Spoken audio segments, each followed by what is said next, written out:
there's this whole notion in like went viral overnight. Like, yeah, I went to sleep and then in the morning I was an internet celebrity. And I think that narrative is overly simplified, talking to all of these different creators. There's kind of this long, quiet, private road of experimentation, trial, error, public embarrassment, etc. that happens before that I was an overnight sensation moment.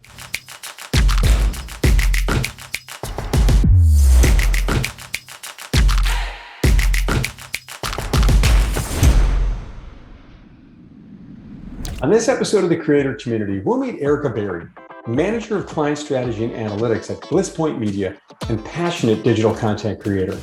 We'll follow Erica's journey of learning what it takes to be successful creating content today through research and her own practice of creation. We'll hear her advice as well as the many experts she interviewed to create a roadmap for developing a successful digital and social media marketing strategy. We'll also hear about Erica's recent breakthrough experimenting with some unique new content creation she's posted and how it's landed her an advertising deal with a luxury goods company. Erica's journey of learning, iteration, and creation has led her to publishing her new book, Don't Wait, Create. Check out the show. Welcome to the second season of the Creator Community. This is the brand new podcast series from book publisher New Degree Press, or NDP. I'm your host, John Saunders, founder of Forward Advisory Solutions. This show is designed to celebrate, elevate, and showcase many of the incredible authors that have published their books with NDP.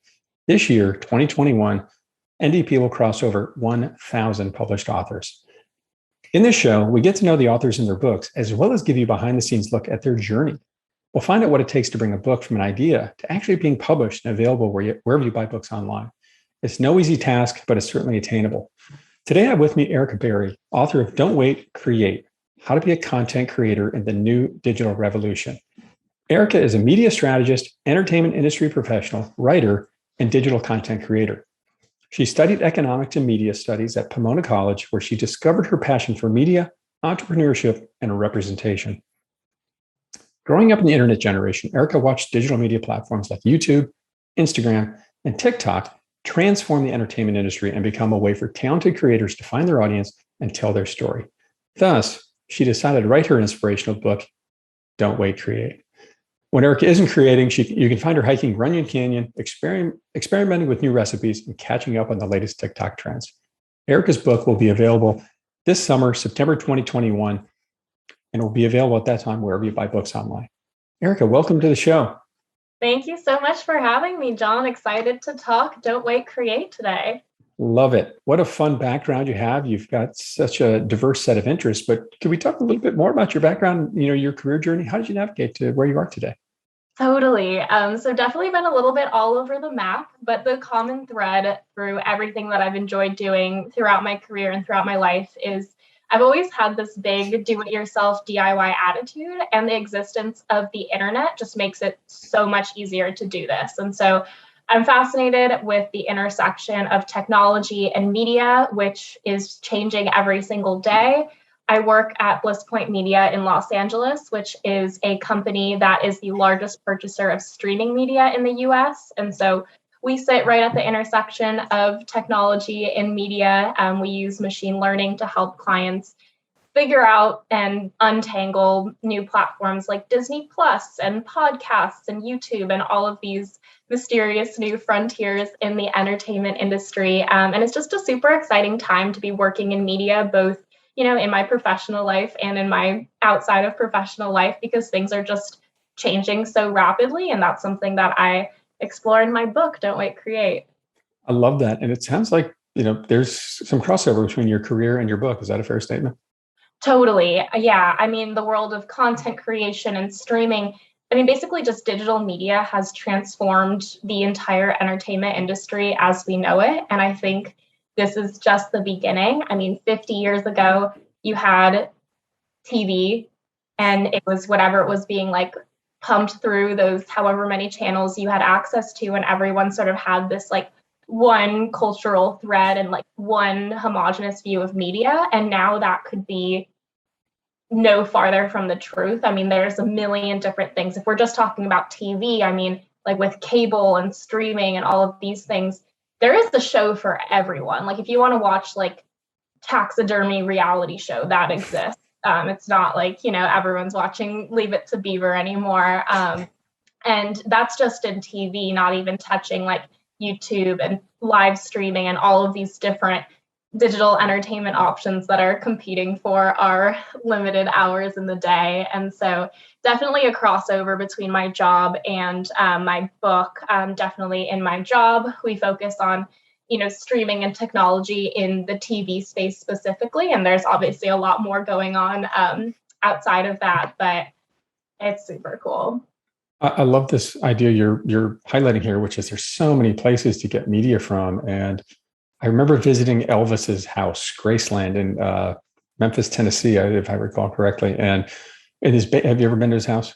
I've never been there, no. In his basement, he has this really, it's probably, 50s tricked out basement. He's got 3 TV screens. And the reason he has 3 is so he could watch every channel, ABC, yep. NBC, CBS. And, now you need like a million. You need a bigger basement. I always think about that in this sort of day and age when my own children are like, what's a commercial? They don't even know anymore because it's just everything streamed. And, these folks have such influence now. You've got 100 million followers of some of these folks on YouTube, Instagram, what have you, and they can direct influence.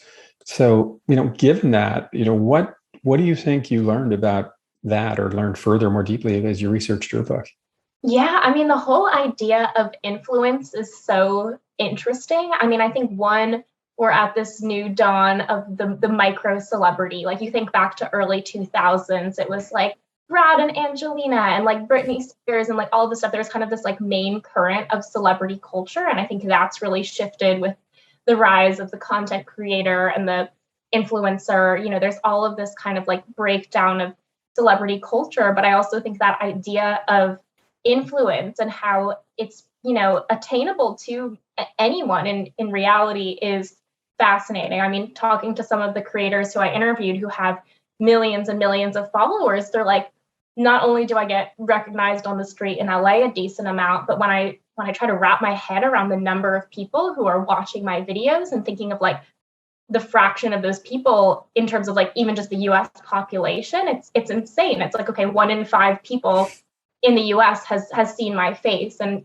I don't necessarily need to live in New York or LA. I'm not like an actor or a movie star, like a pop star, like anything like that. But it's like this really powerful influence that is just readily available. And something that I really emphasize in my book is the idea that 99% of us, like, don't quote me on that statistic, but like most of us are content creators in some way, shape, or form. The average American has over 7 different social media accounts. And if you've ever retweeted something or posted a picture of your lunch on Instagram, you've created content. But just really, taking that to the next level and realizing, the power, responsibility, and like cultural influence you can have with these free platforms is insane. And that's something we dive deep into and Don't Wait create.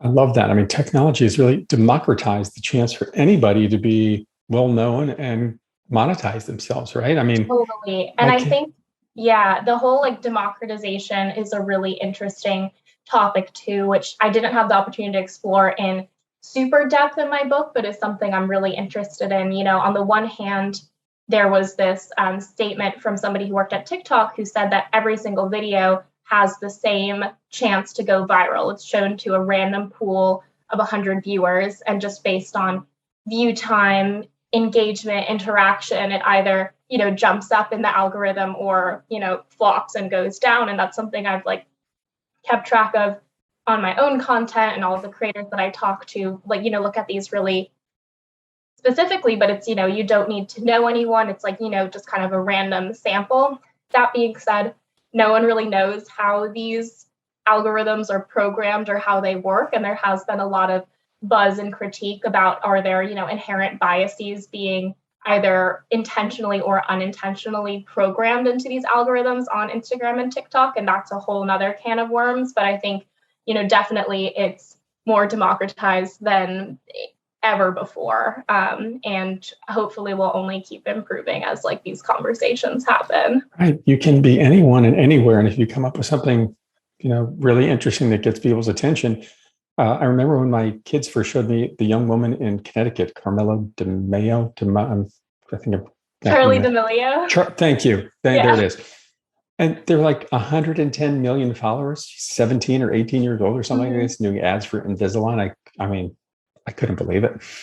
And then you think about this idea as a parent, like, all right, now my 17-year-old kid is on the internet. Like, that was a very fascinating concept to me. I'm not sure how I'd feel about that. Yeah, no, it is. And it's so interesting. I mean, thinking about the D'Amelio family specifically, I mean, that was a whole phenomenon. It's, what made this, kid dancing in her room blow up, and also like the interest that traditional mainstream media had in this whole phenomenon that didn't exist before is super interesting too. I mean, now the like D'Amelio family reality show is on Hulu. So these streaming platforms are going back and like trying to figure out why this is working on TikTok and vice versa. So it's exploded and it's never going to go back. Well, sorry for slaughtering their name so severely. I was in the ballpark. It's fascinating, this crossover thing you mentioned. Not long ago, my boys and I found Mark Rober, who does these kind of fun engineering videos, which are really interesting to me. And he did a fundraiser. His kid has particular health issues, and they did a fundraiser. And speaking of this crossover between sort of old and new media with Jimmy Kimmel, and they raised like $4 million. And it was fascinating to see. And they talked about it, like, here's a crossover between, here's a YouTube star and a guy in, traditional media. And they were able to create this massive synergy. I thought that was a pretty brilliant marketing strategy. Oh, totally. And even just, I mean, that's something I talk about in like the early stages of my book. So I cover both, how to leverage the power of social media if you're interested in, dipping your toe in the water of content creation yourself, but also just like, how did we get here?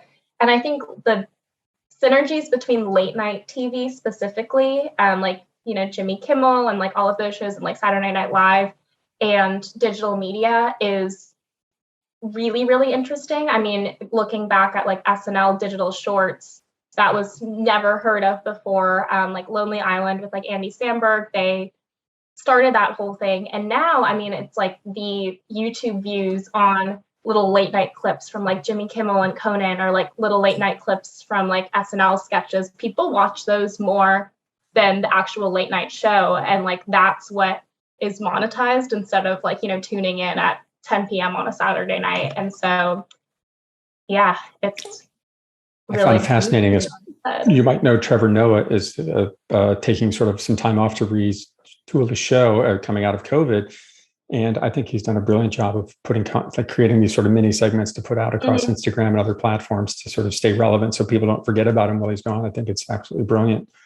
So a lot of mindset shifts here that I'm sort of hearing for all of us, that we have to sort of adapt and evolve in this new world. I don't think we always are, but this version, this technology is making change. It seems like it's accelerating the pace of change. So what are some of the mindset shifts that have happened for you after talking to so many of these creators? And maybe you could give us a nugget from one of these interesting folks you talked to. Yeah, I think that, there's this whole notion in like went viral overnight. Like, yeah, I went to sleep and then in the morning I was an internet celebrity. And I think that narrative is overly simplified. Talking to all of these different creators, there's kind of this long, quiet, private road of experimentation, trial, error, public embarrassment, etc., that happens before that I was an overnight sensation moment. And I think that the narrative kind of focuses on that because it is so big and so exciting to, go to bed and then wake up and have a million views on something that you made. But I think that was a theme that I saw across all of the interviews that I conducted is, there was a lot of trial and error. For example, Victoria Paris, she's a super popular TikTok creator she does kind of lifestyle content, and she really embodies this whole idea. So she started, just doing fashion and outfit videos to actually just like sell her clothes online. And then she was like, I want to see if I can blow up on this platform. So she was posting like 30 different videos a day. And there was this period of time where people were like, why is this girl all over my page? And she was, very deliberate about it, seeing, okay, what worked, what didn't. If it didn't work, she would delete it. If it worked, she would replicate it, and just kind of this rinse, repeat process. And, I think people are like, oh, she blew up overnight. It's like, no, this wasn't overnight. This was like a very intentional, long process and finding a niche and and really kind of just seeing how the audience responds to content, because I mean, now it's so cheap and simple to experiment. We're not making a blockbuster movie here. You can just shoot it on your phone for free, and there's really no downside in experimenting. And I think that's like the biggest takeaway. It can be really easy to, sit there and wait for lightning to strike and the perfect idea to come to you and for that to, catapult you to internet success. But in reality, that doesn't happen. It's just a long road of trial and error and seeing what sticks. And I mean, the real message is like, don't wait, just create something, put it out there and see what happens. You took the words right out of my mouth. I mean, that story is such an metaphor for your book and the message that I'm getting a sense of. And it's funny, I forget who it was. Somebody recently told me that they made a YouTube video and it got, hundreds of thousands of views, which, might have been unusual for that person. And I don't think they were being necessarily, they weren't sort of bragging about it. It came up in a conversation. And so I went and looked at their YouTube page, and sure enough, they had, I don't know, 200 and something videos, and plenty of them had 7 views, this kind of thing. And one of them finally hit and, had, hundreds of thousands of views. And that was sort of a big one for that person. It was kind of fascinating. But I think, again, that's with many things in life, right? You see someone successful and you weren't there with them at midnight, all these nights, trying to get all these things worked out and making these videos and editing, doing all these things. So that's a great message, I think, to get out there for folks. So let's maybe dig into this, the importance of content creation in this day and age. We touched on it earlier, but maybe we could talk more deeply about that in terms of your landscape, maybe before the book and as it's evolved throughout the research and writing. Yeah, I think something I'm super passionate about. People think of it, when I can talk endlessly about, influencer culture and content creation. And I think that there's kind of this still like discounting of these mediums in the public opinion. People are like, oh, you're just doing a little like TikTok dance or, that medium. I took a really interesting class in college, which was about, television theory. And there was this whole rhetoric of television being like the lesser medium than like film and cinema. And now I think there's this whole rhetoric, TV's become so sophisticated and, what have you. Now there's this whole rhetoric of like, oh, TikTok and short form content is like kind of a lesser medium than television and then film and cinema, et cetera. But I think that, when you peel back the layers, like content creation and these like silly little TikTok dances and stuff really is like the forefront of pop culture, of business, and arguably like public policy too right now. And I can elaborate on that. So one, I mean, pop culture, as I mentioned, people like Charli D'Amelio, Addison Rae, like these big, 17, 18-year-old content creators, those are the celebrities that people really care about now. Also, the music industry, if you look at the US top 100 hits, they're essentially all viral TikTok songs. And so TikTok has completely transformed, celebrity gossip culture and also like the music industry and just kind of like pop culture as a whole. Also like business, a super, random example that's just top of mind is a big thing on TikTok has been Alabama sorority rush TikTok that has like blown up and has been on everybody's For You page for who knows why, but it's, all these girls in Alabama showing off their outfits. And this jewelry brand, Kendra Scott, which has been, featured in a bunch of these videos, has really capitalized on this attention by posting their own TikToks. And the brand reported a huge increase in web traffic and sales and revenue just based on this, seemingly random, weird phenomenon of Alabama rush talk. And then, lastly, from just kind of like a public opinion, and I have a whole chapter about, using content creation for social change. But in recent news, the White House has actually teamed up with TikTok stars and influencers and also some states specifically are paying local micro influencers to create this whole influencer army to get the, get vaccinated message out and put out like pro-vaccine campaigns to like, fight all of the fake news going on in that sphere. And so, it may look like just, silly little dances that like my parents like don't understand at all, but it really has this like deep influence and like real impact on, companies' bottom lines and, who's getting vaccinated, who's not, and, what we are listening to and what we care about as a society.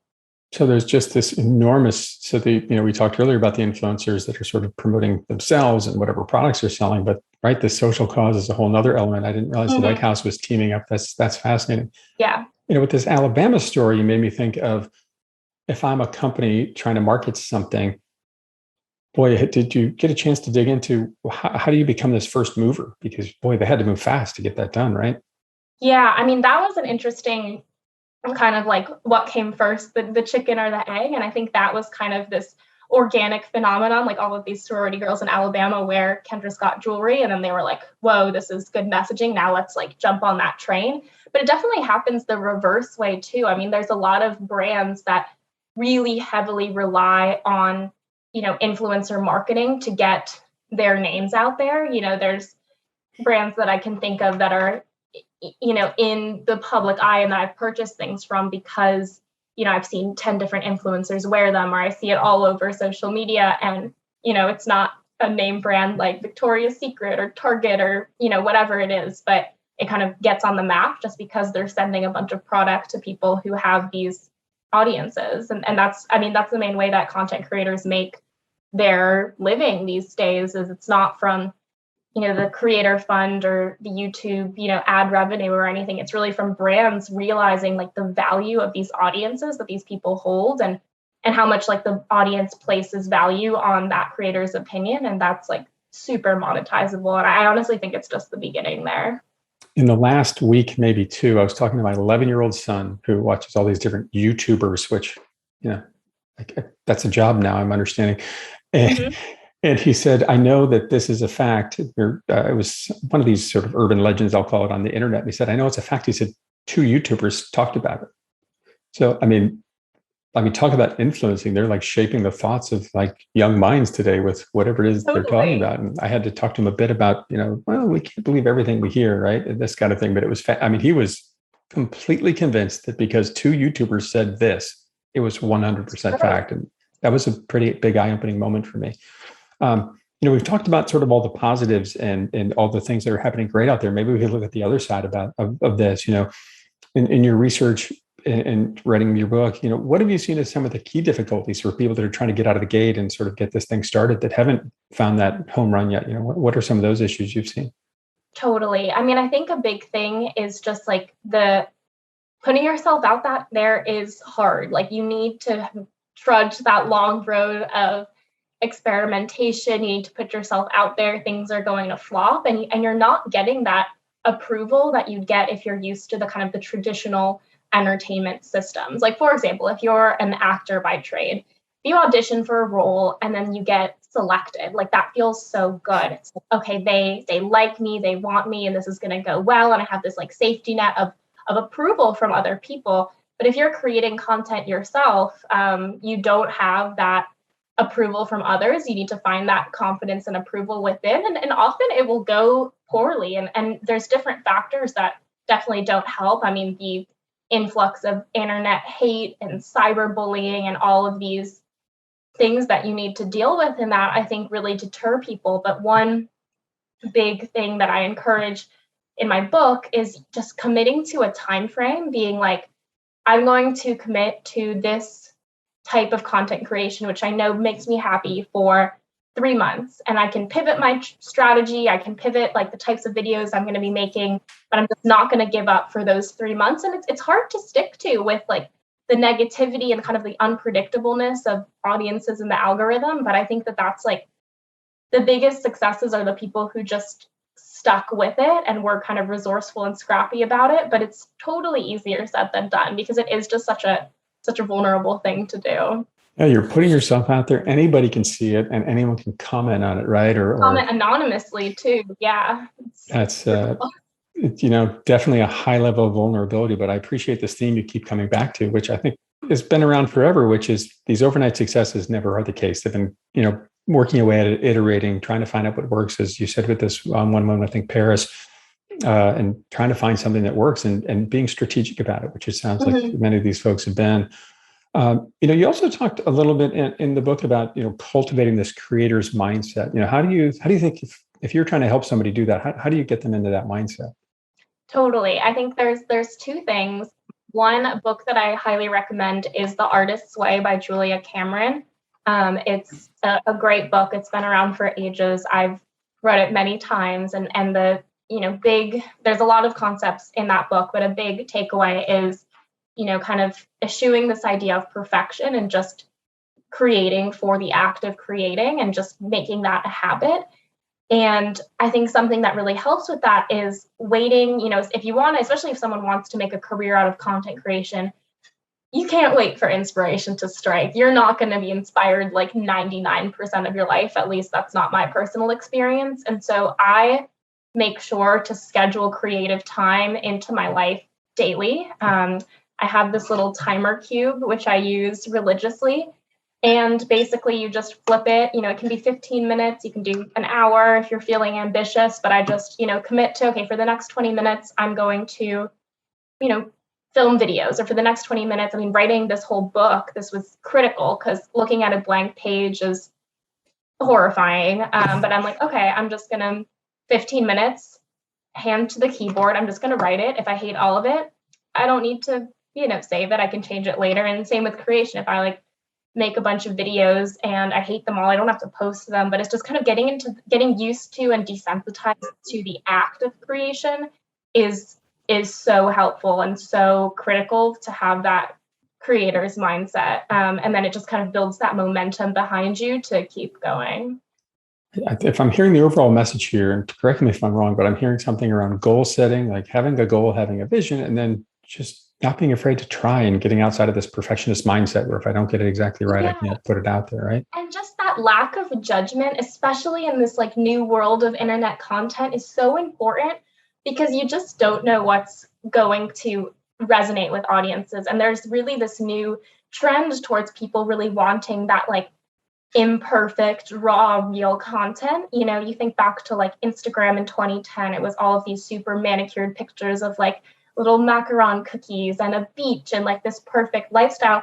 People don't like that anymore. People want to see something real, kind of controversial and authentic. And you just don't know. A big example is this TikTok creator 420 Dogface 208, and he made this super viral video of him skateboarding, drinking ocean spray cranberry juice to the song Dreams by Fleetwood Mac. Took him probably 15 seconds. That's an exaggeration of how long this took for him to film. Dreams went back on the charts, got a response from Mick Fleetwood, had a 2,000% increase in streams of Dreams by Fleetwood Mac. He got 16 plus million TikTok views.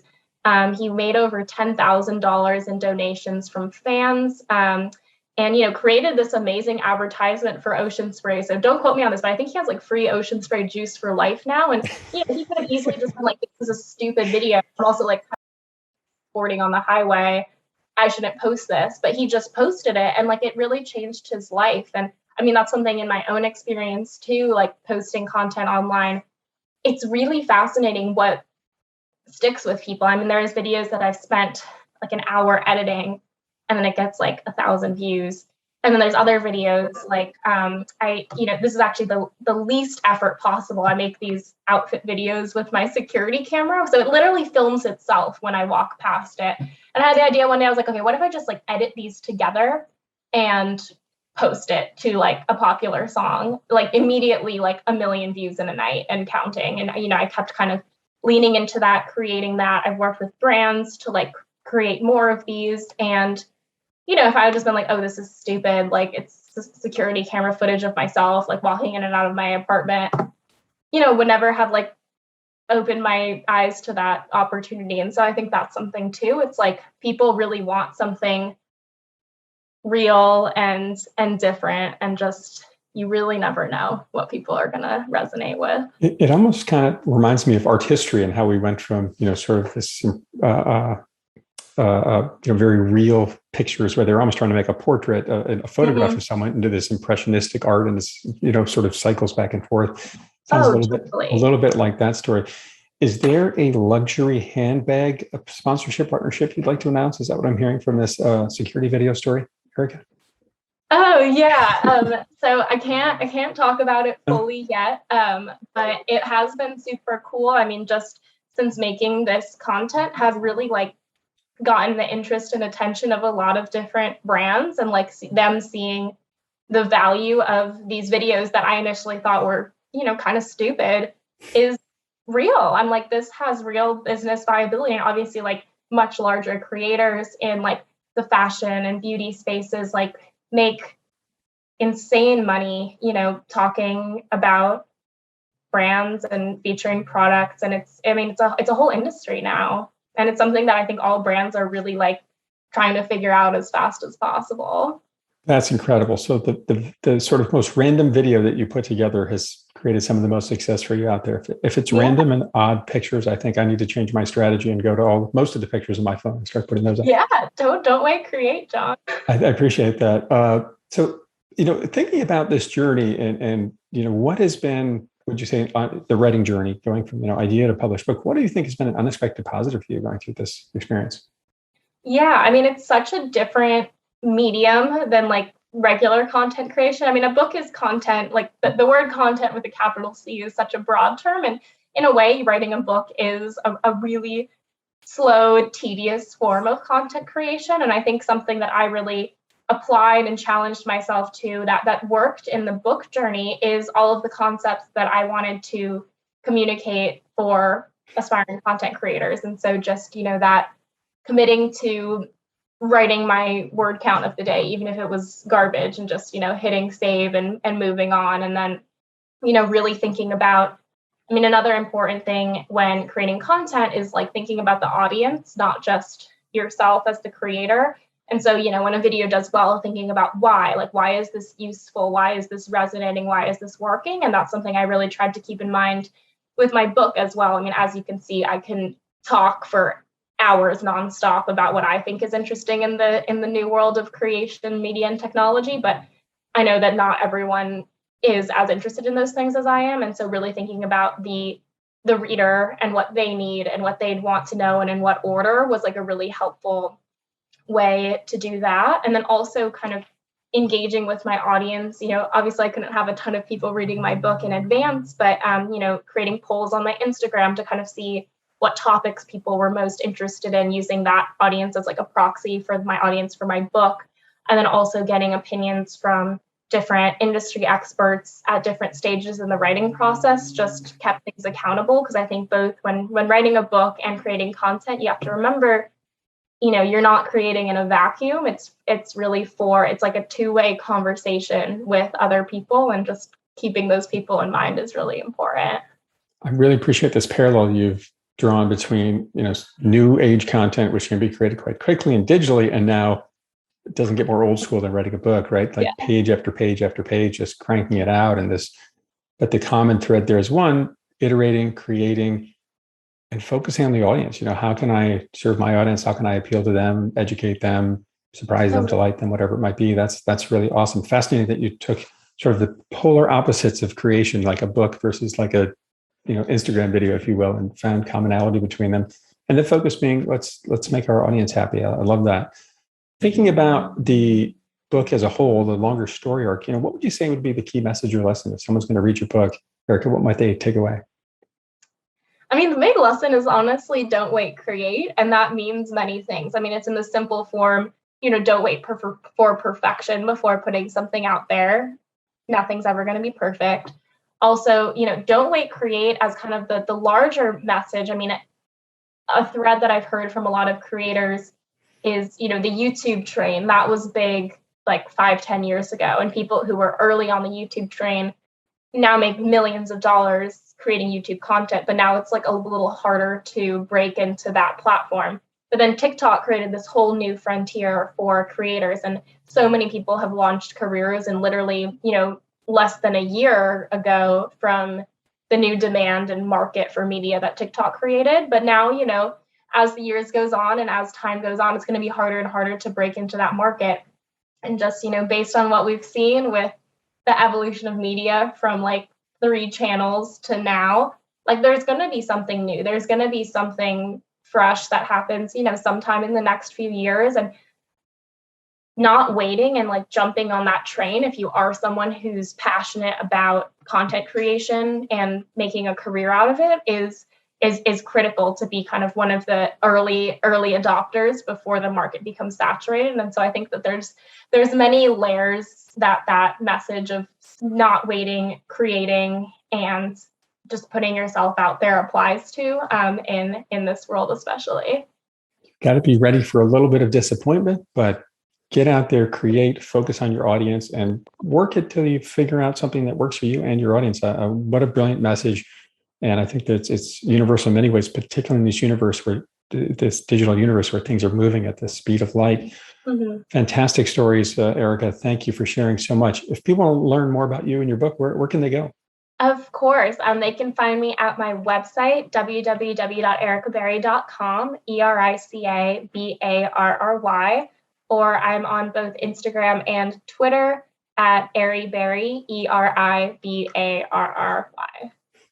That's fantastic. One quick quote. I saw a praise quote for your book I thought might be nice to share from Max Levin.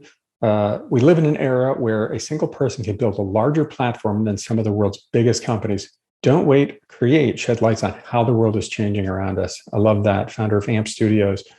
Erica Barry, author of Don't Wait, Create, How to Be a Content Creator in the New Digital Revolution, will be available early September 2021 and will be available wherever you buy books online. Go out and get your copy. Erica, thanks for being on the show. Oh, thank you so much for having me. My pleasure. I'm your host, John Saunders. Keep moving forward.